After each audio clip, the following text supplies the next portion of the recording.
में क्या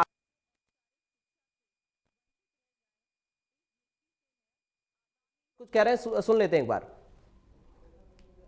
मैं सबसे पहले तो ये बताना चाहूंगा, अभी भारतीय जी ने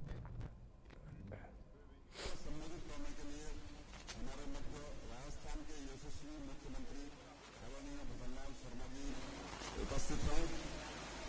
इसके अलावा मुख्यमंत्री प्रवक्ता के डेटा पे शक करते हैं। ये इतना बड़ा मंच है जिस चैनल संसदीय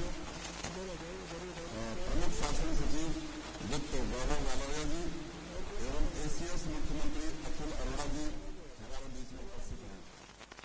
मैं प्रदेश के मुख्यमंत्री माननीय भगवान शर्मा जी से आग्रह करूंगा कि वे पत्रकार वार्ता को संबोधित करें।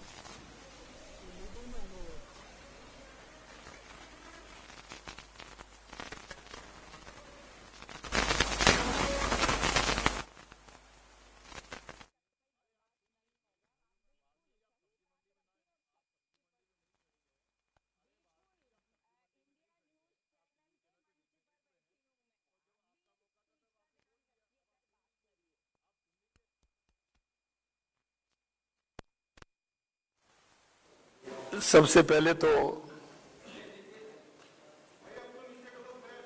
आप सभी का बहुत बहुत स्वागत, अभिनंदन। आज की इस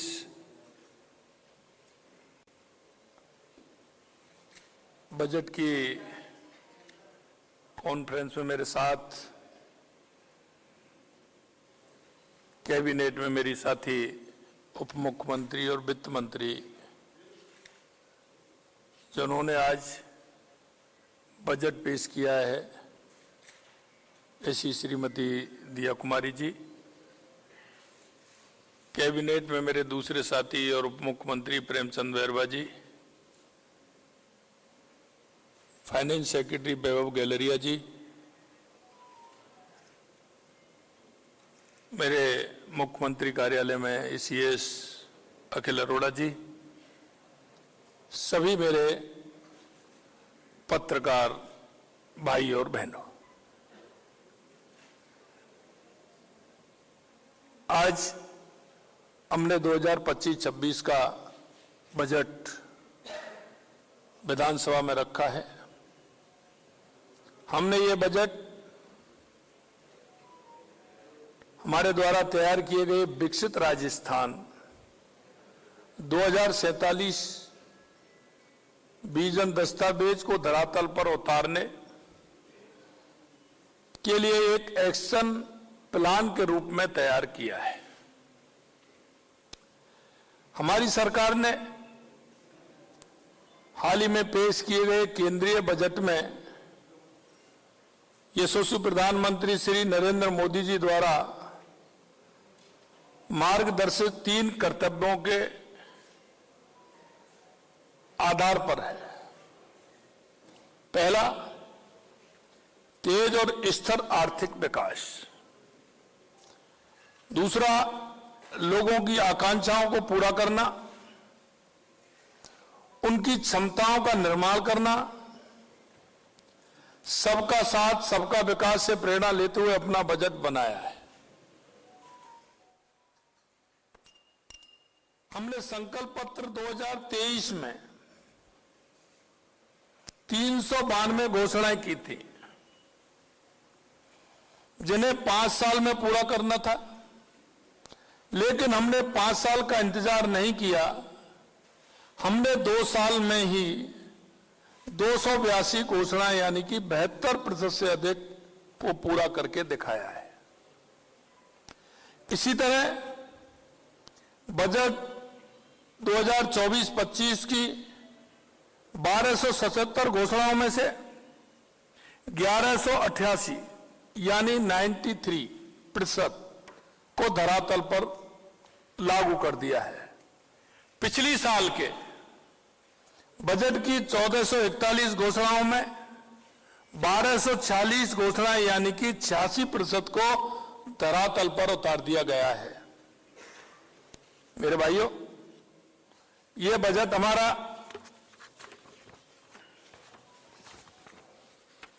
हमारे 10 संकल्पों के साथ है।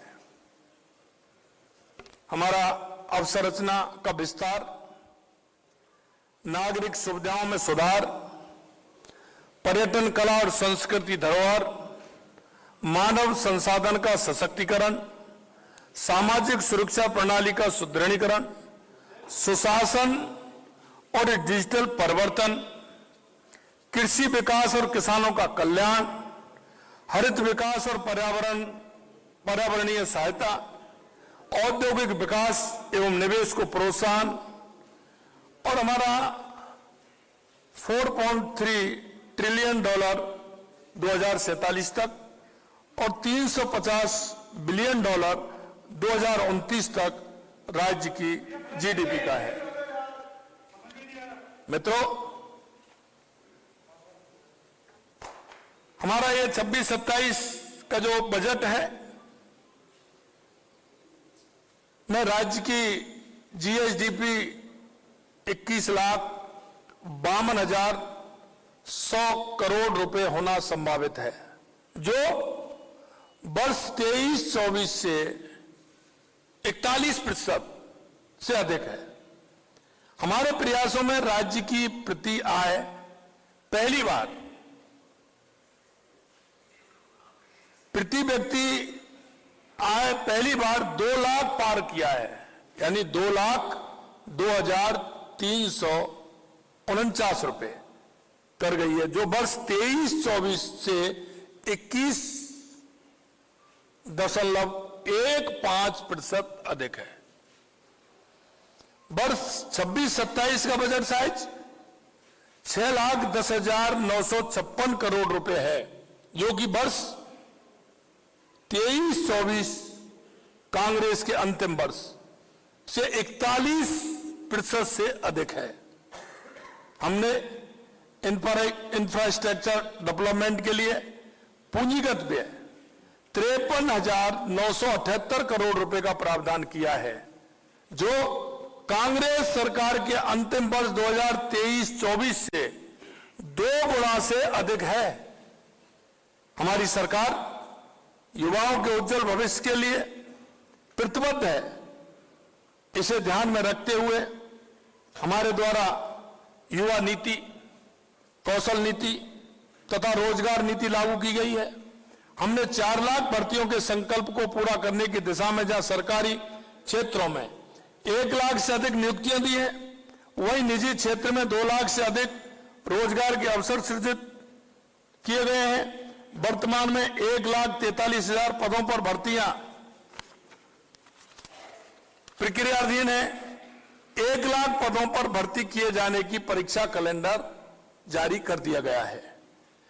प्रतियोगी परीक्षाओं के बेहतर आयोजन के लिए RSTA, Rajasthan state testing agency की स्थापना की जाएगी।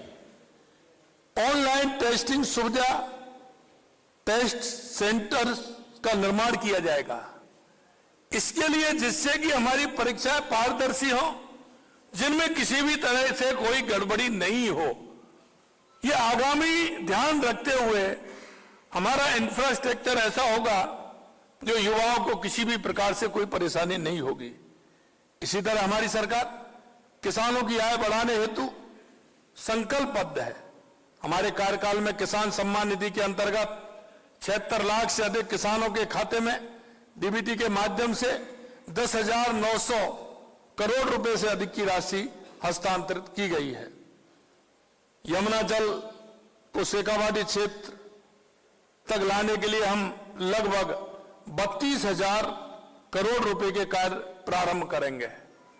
और यही नहीं, लगातार आप पानी के क्षेत्र में देख रहे हैं कि हमारी ERCP, जिसके हमने 26,000 करोड़ रुपए के कार्यादेश दे दिए। इसी तरह से आपने देखा इंदिरा गांधी गंगा नहर के लिए 4,900 करोड़ रुपए हमने उसके लिए दे दिए।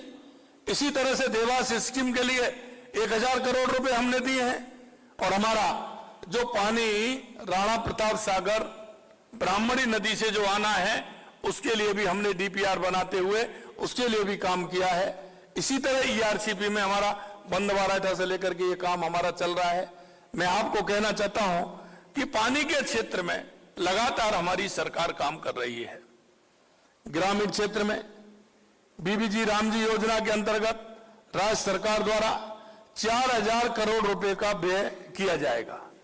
इसमें मैं आपको बताना चाहता हूं कि बीबीजी रामजी योजना जो ये कहते हैं कि इसको कौन करेगा, हमने इसमें 4000 करोड़ रुपए का प्रावधान रखा है।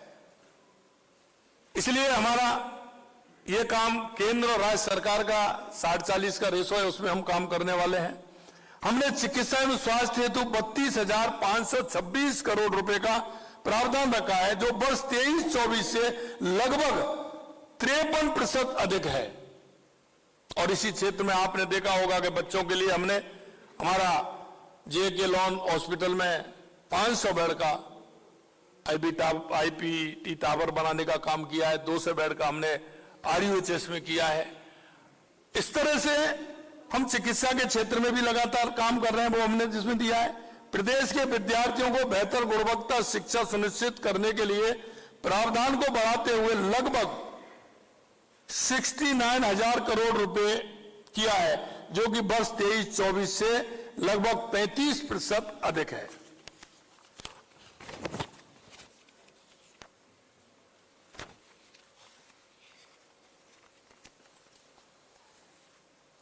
हमारे विद्यार्थियों के बेहतर लर्निंग लेवल के लिए हम 400 स्कूल्स को CM राजस्थान इनोवेशन स्कूल और ऑफ एक्सीलेंस के रूप में क्रमोन्नत करेंगे, जिसके लिए हमने 100 करोड़ रुपए के प्रावधान किया है। गत वर्ष प्रदेश का प्रथम ग्रीन बजट प्रस्तुत किया था। इस वर्ष 33,476 करोड़ रुपए का प्रावधान किया है, जो पिछले वर्ष से 20.81% अधिक है। इस वर्ष सभी जिला मुख्यालयों पर नमो नर्सरी, पंचायत समिति मुख्यालयों पर नमो पार्क स्थापित किए जाएंगे। साथ ही 16 जिलों में ऑक्सीजोन भी स्थापित किए जाएंगे। जिला स्तर पर रूरल वुमेन BPO की स्थापना की जाएगी। मुख्यमंत्री नारी शक्ति उद्यम प्रोत्साहन योजना के अंतर्गत महिला SHG को दिए जाने वाले ऋण की सीमा 50 लाख रुपए से 1 करोड़ रुपए की है। और इसी तरह हमने जो हमारी राजीव गांधी बहनें हैं, जिनको 1 लाख रुपए मिलता था, उनका भी बढ़ा करके हमने 1 लाख से 1.5 लाख रुपए किया है। ये बीबीजी रामजी के अंतर्गत 100 दिवस के स्थान पर 125 दिन रोजगार देने का प्रावधान किया है। इस हेतु राज्य सरकार द्वारा हमने 4,000 करोड़ रुपए बढ़ाने का काम किया है।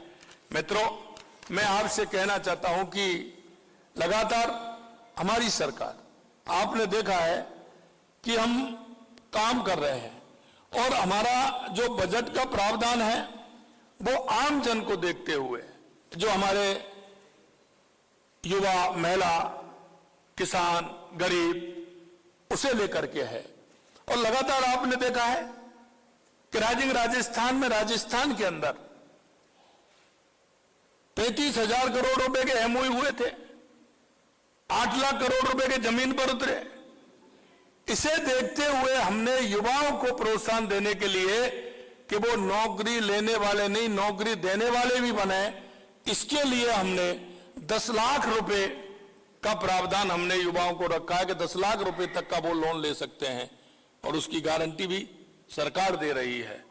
उसमें भी हमने ब्याज की छूट उनको दी है। हम चाहते हैं कि हमारे राजस्थान का युवा आगे आकर के, क्योंकि राजस्थान बहुत पोटेंशियल है, इसलिए वो आगे आए। आपने देखा है कि हमने नए प्रावधानों में, क्या हमारा पर्यटन का क्षेत्र हो, शेखावाटी का क्षेत्र हो, हमारा जैसलमेर जो हमारा खुड़ी का इलाका है, जैसलमेर बाड़मेर रेगिस्तान का जो हम देखते हैं डेजर्ट, वहां के लिए हमने किया है। हमने उदयपुर से लेकर के बांसवाड़ा तक, क्योंकि वहां भी हमारा पोटेंशियल है, तो उसके लिए हम लगातार कर रहे हैं, ये भी हमने किया है। और आपने देखा होगा हमारे राजस्थान में मिनरल्स भी हैं, 85 प्रकार के मिनरल हैं, तो उसमें भी हमने एक्सपोजर के लिए उसमें भी हमने प्रावधान किया है कि हमारे युवा आएंगे और उसमें भी काम करेंगे तो हमारे राजस्थान की ग्रोथ और अच्छी बढ़ेगी। मैं आपसे इतना कहना चाहता हूं, वैसे तो लगभग 2 घंटा 50 मिनट 54 मिनट का हमारा बजट था, शायद मैं पूरी बातें उसमें नहीं रख पाऊंगा, आप सभी देखेंगे। और अभी हमारा तो रिप्लाई भी आएगा हमारी वित्त मंत्री जी का, फिर हमारा भी रिप्लाई आएगा। हम आपसे कहना चाहते हैं कि हमारी सरकार राजस्थान के गरीब किसान, युवा और महिला के लिए समर्पित है। हमारे राजस्थान को विकसित राजस्थान हम कैसे बनाएं, इसके लिए समर्पित है। कई लोग कहते हैं, लेकिन मैं एक बात कहना चाहता हूं, हमारे छोटे छोटे प्रावधान हैं जो हमने बजट में उनका निर्धारण किया है, वो आम व्यक्ति के जीवन को आगे बढ़ाने के लिए है और आम व्यक्ति कैसे हमारा आगे बढ़ सकता है उसके लिए है। मैं आपके माध्यम से यही कहना चाहता हूं कि राजस्थान की जनता ने जो हम पर भरोसा किया है और हमारा जिस संकल्प पत्र के साथ हमारी सरकार आई है, हम एक एक वादे को भी पूरा करेंगे और राजस्थान की जन आकांक्षाओं को पूरा करते हुए हमारी सरकार पूरी तरह से काम करेगी। यह मैं आपसे कहना चाहता हूं। आप सभी आए, बहुत बहुत धन्यवाद। एक मिनट धन्यवाद मुख्यमंत्री जी। अब किसी के मन में कोई प्रश्न है इस बजट से संबंधित तो वो हाथ खड़ा कर दें, हिरेन जी उनका नाम लेके। रोशन जी सवाल।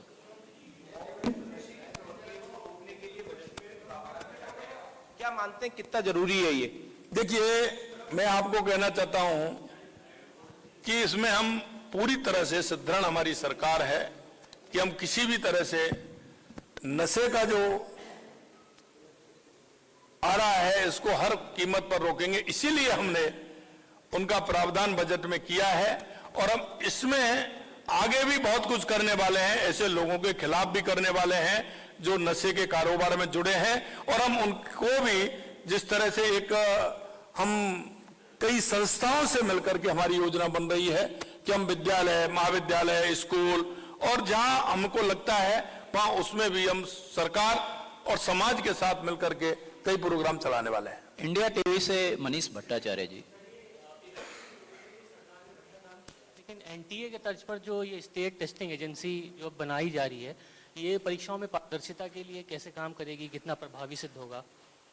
स्टेट टेस्टिंग एजेंसी जो है एनटीए के तर्ज पर। हाँ, देखिए इसमें क्या है कि हम इंफ्रास्ट्रक्चर धीरे धीरे हम ये बढ़ाना चाहते हैं कि विद्यार्थियों को किसी तरह की परेशानी नहीं हो। अभी मैं आपसे कहना चाह रहा हूं कि पिछली बार मैंने कई बार ऐसी छुट्टियां जो आवश्यक थी उनको किया, क्योंकि रविवार शनिवार में परीक्षा भी पूरी नहीं होती है और वहां का कहीं ना कहीं स्ट्रक्चर ऐसा होता है कि उसमें परेशानी आती है। अभी तो हम उससे कर रहे हैं, लेकिन हम ऐसा एक इंफ्रास्ट्रक्चर बनाना चाहते हैं जो वहां बड़ी संख्या हो और ये हम मिलकर के पहले संभाग केंद्रों पर जाएंगे और उसके बाद हम जिला केंद्रों तक उस पर जाएंगे, जिससे कि विद्यार्थी को किसी तरह की परेशानी नहीं हो। ऑनलाइन पेपर हो जिससे पेपर लीक की घटनाएं भी नहीं हो और उसमें पारदर्शी तरीका से हमारी परीक्षाएं हो सके और हमारा जो टैलेंट युवा है विशेषकर उसको मौका मिल सके, इसके लिए हम ये कर रहे हैं। ऐश्वर्य प्रधान जी।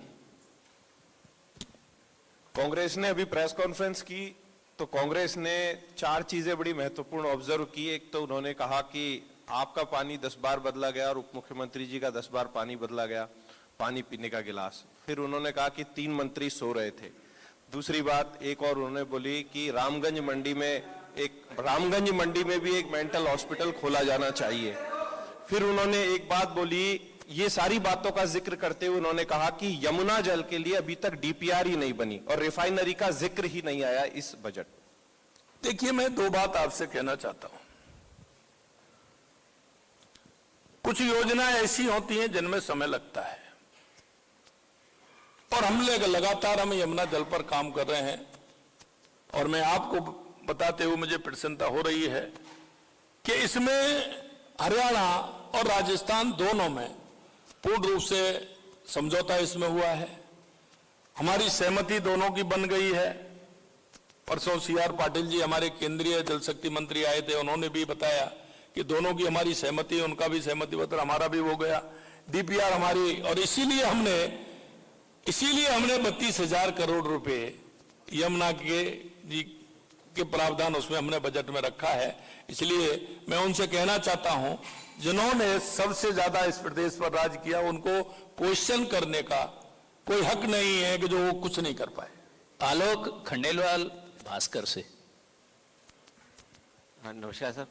मैं जानना चाहता हूँ कि राजस्थान की जो फाइनेंशियल कंडीशंस हैं, जैसा कि सुनने में आ रहा है कि बहुत कम अभी पोजीशन बहुत खराब है, तो फाइनेंशियल कंडीशंस को दुरुस्त करने के लिए बजट में ऐसी कौन सी चीज की गई है जिससे राजस्व बढ़े स्टेट का? देखिए, मैं आपसे दो बात कहना चाहता हूं। राजस्थान अपने आप में पोटेंशियल है, और आपने अभी देखा होगा, पिछले दिनों मैंने आपको विधानसभा के अंदर भी, जब मैं राज्यपाल जी के अभिभाषण पर बोल रहा था, तो उसमें मैंने रखा कि राजस्थान में ये देख लीजिए आप कि हमने 8,000 करोड़ रुपए का घाटा कम किया है। पहली बार। मैं आपको 3-4 सेक्टरों के नाम लूं तो अगर आपको लगेगा कि वो 25 साल और 30 साल में पहली बार वो लाभ में आए हैं। चाहे मेरा डेयरी हो, चाहे मेरा रोडवेज हो, और चाहे बिजली के अंदर भी मैं थोड़ा सा उसमें आगे हम बढ़े हैं, तो ये सेक्टर हमारे पहली बार आगे आए हैं। मैं आपको यही कहना चाहता हूं कि राजस्थान में दोनों तरह से काम करना है, और जिसको हम कर रहे हैं, और निश्चित रूप से राजस्थान की फाइनेंशियल स्थिति है वो बेहतर होती जा रही है, और आगे आने वाले समय में बेहतर होगी। टाइम्स ऑफ इंडिया से सोहेब।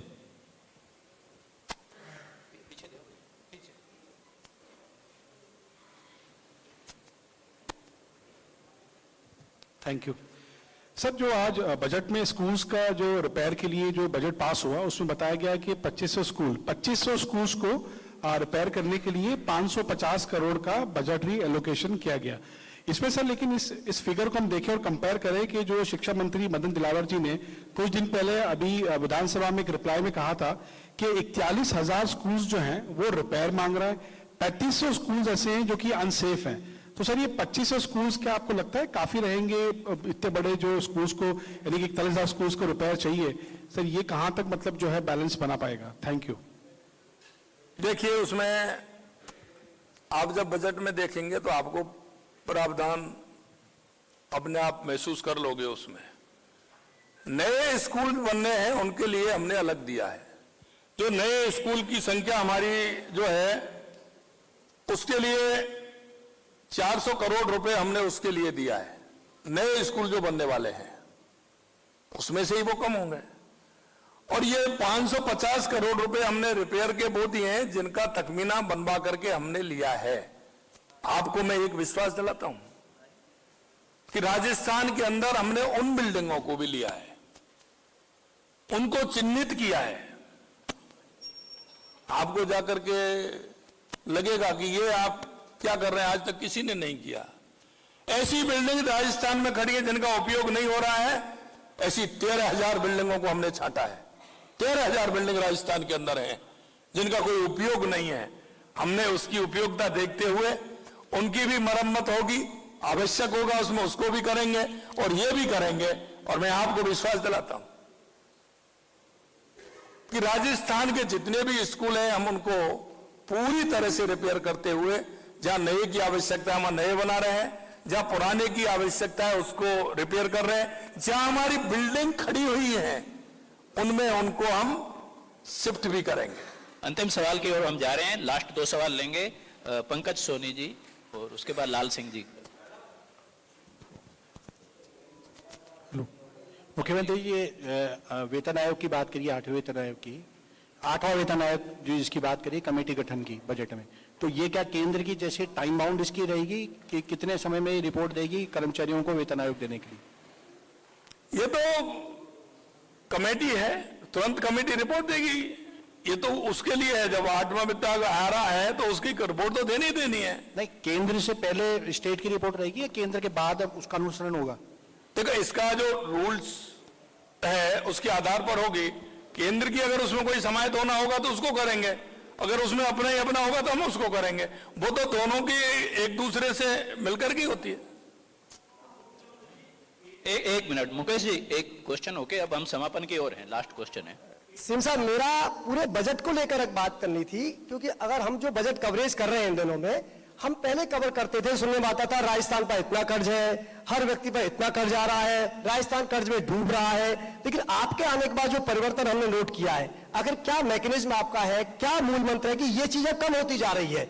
हम राजस्थान को बेहतर कर रहे हैं, योजना ला रहे हैं, लेकिन ये अब चर्चा नहीं होती कि कर्ज में डूब रहा है राजस्थान या व्यक्ति पर कर्ज ज्यादा बढ़ रहा है। तो ये क्या मैकेनिज्म आपका है, क्या मूल मंत्र आपका है? देखिए, मैं आपको दो बात बताना चाहता हूं। मैंने पिछले उसमें जिक्र किया था दो बातों का।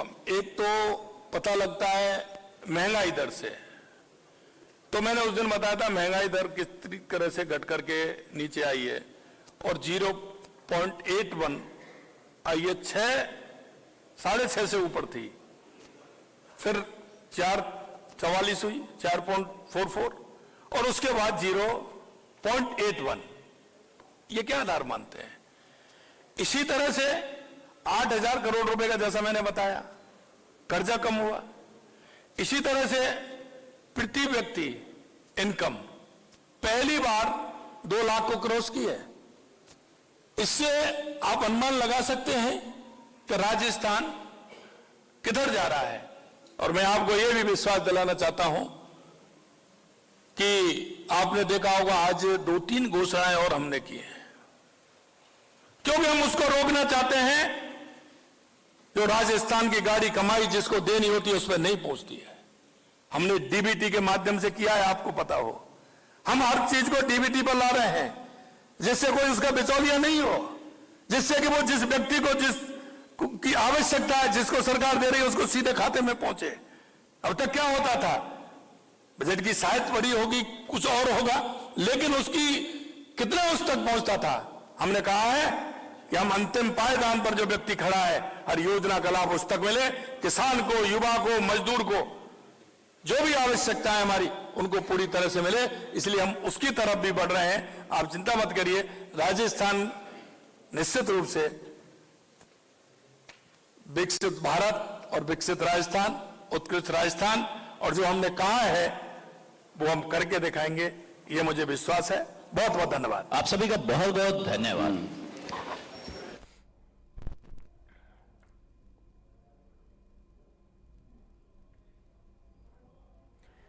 तो राजस्थान का बजट 2026 पेश होने के बाद मुख्यमंत्री भजनलाल शर्मा मीडिया से मुखातिब हुए हैं और उन्होंने अपने बजट की बातों को मीडिया के सामने रखा और कहा कि कैसे आने वाले वक्त में एक साफ विजन के साथ हमने इस बजट को पेश किया है और बेहतर तरक्की युवाओं के लिए हो, छात्रों के लिए हो, छात्राओं के लिए हो या फिर अलग अलग वर्ग के लिए तमाम जो योजनाएं हैं वो इसमें शामिल की गई हैं ताकि आने वाले वक्त में राजस्थान और प्रगति करे, राजस्थान का विकास तेज़ी के साथ हो सके। तो फिलहाल एक छोटे से ब्रेक के लिए यहाँ पर हम रुक रहे हैं। बाकी